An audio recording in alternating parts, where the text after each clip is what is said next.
be a logical person to talk about the topic of why a teacher enjoys teaching adults, since I've done it for 35 years. And according to my estimate, have had somewhere between 5,000 and 6,000 adult graduates. The good part of that is I've had all that experience. The downside of that is it makes me very old. But it's when I first came to Eastern in 1967, I found that we were a perfect fit. Eastern has a tradition of teaching. It started out as a normal school, which only some of you who are fairly old will remember the 2-year degree that allowed people to teach in the public schools, became Eastern Illinois Teachers College, and has always had the personality, and I do think schools have personalities, of a teaching institution. Even when Eastern stopped being exclusively a preparer of teachers and moved on to be a state college and later a state university with different schools and colleges, well beyond just teaching. Teaching was always still very important here. And I remember when I interviewed for a job many years ago in 1967, it was made clear to me that if I wasn't committed to good teaching, that I probably wouldn't be happy here. Well, I was, and I have been. Eastern has, with its original Board of Governors degree, one of the first, really, in the nation to take the mountain out to the people instead of taking the arrogant position that if you wanted an education, you would need to come to the mountain 3 days a week for 50 minutes from 10 to 11 every Monday, Wednesday, and Friday. And it turned out there were just a lot of people out there who couldn't do that. They had jobs, they had children to raise, they had obligations that were very, very serious in their lives, and they just couldn't drive from Danville or Greenville or wherever they lived. And so Eastern was on the cutting edge of that. And I have been very, very proud to be a part of a school that is on the cutting edge of taking education to where people are. And we've done that, and we have satellite programs all over this part of the state. And we have hundreds and hundreds and hundreds of graduates that will testify to the success of those programs. My family is a kind of Big Ten family, I guess. I went to Iowa. My son went to Wisconsin, did his graduate work at Illinois. My daughter went to Northwestern.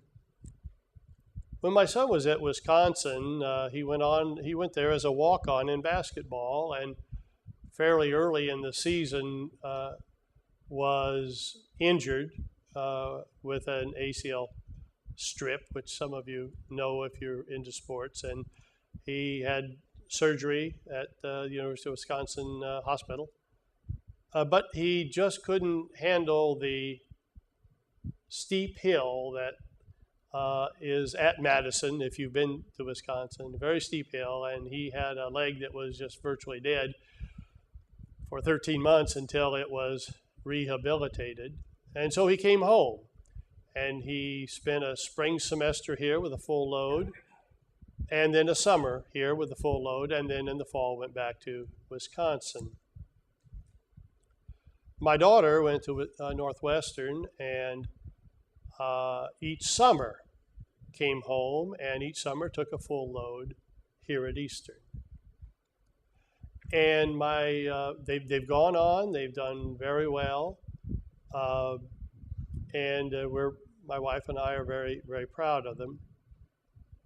But to this day, having gone to those schools that are indeed fine schools, and schools that made them very happy.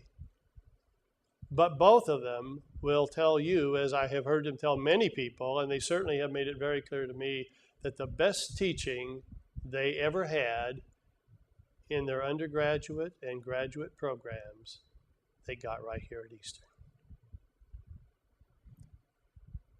Many of the people that they studied with at those schools were somewhat like the one I studied with at Iowa, a very, very famous scholar, very happy to get into his class as a graduate student, and thought that I was going to learn a great deal. The first day of class, he told me that the books weren't in and we should come back in a month. So we came back in a month, and he said, the books are in. And so read, and he gave us a list of half of the books and come back in a month. And so we read the half, I presume the others did as I did, and in a month we came back, and he said, now read the other half and do a 10-page paper on a particular topic that he gave us and come back at the end of the semester. So we did, and his graduate assistant was there to take our papers and thank us, I guess, for taking the course, such as it had been.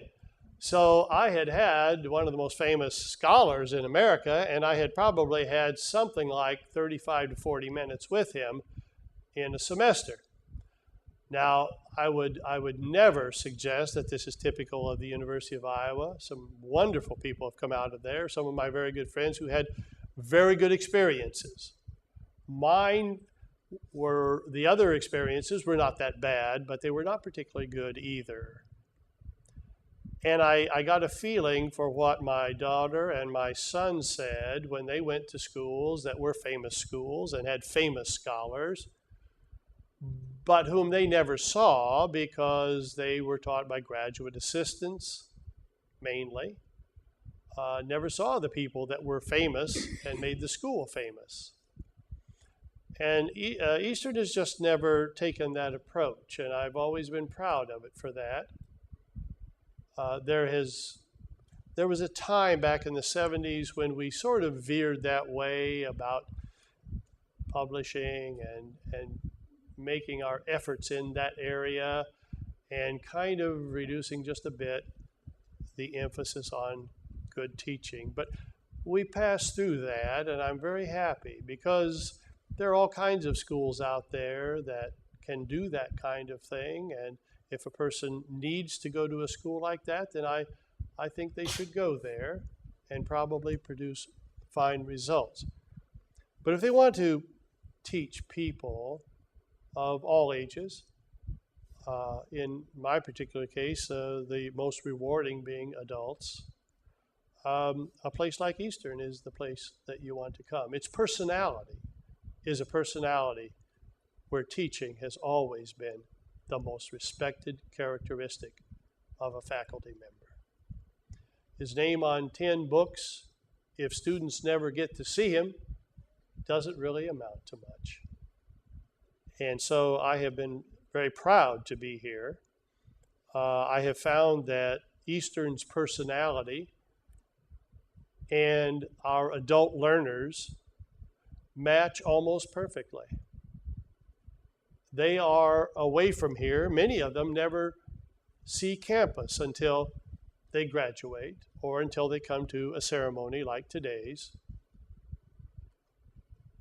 But it doesn't matter because they are Eastern graduates. They had Eastern teachers, and I would have to agree with my children when they said their best teaching they received here. The best teaching that I have seen in my life, having gone to 3 different universities in getting my degrees, the best teaching I have seen here is better than any I saw at any of those universities. And so it's been a proud trip for me, 35 years. and I have made a lot of friends. I hope that I have shown adults who already know a great deal, and in many respects, a great deal more than I, how you can put life experience together with intelligence and new knowledge, which we can provide, and become wiser people. Thomas Jefferson once asked John Adams, "What is your religion?" Or maybe I should say, "What is your philosophy about life?" And John Adams replied, "It's very simple. I can do it in 4 words. Be just and good." And that always seemed pretty important to me. Those were good characteristics. I would, I think, probably vary that a little bit if I were asked what guides my teaching. I really think that the life experience that my students have had, when blended with the new knowledge that I try to give them,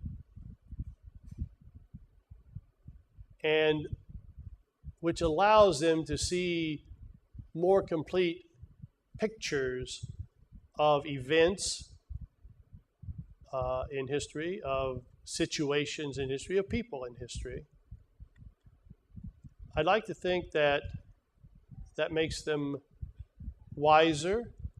And I think once you understand people in history, I believe that knowledge, and I truly do believe this, makes one a kinder person. And so I would never dare quarrel with someone of the stature of John Adams. Being just and good is certainly a wonderful thing to try to achieve.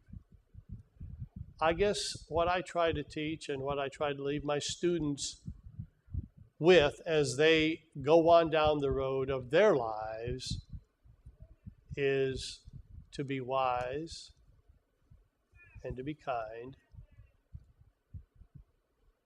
And I tell them when we part that if they are these things, wise and kind, as they go on down the roads of their lives, that they will be richer for it, and they will be happier as their life continues.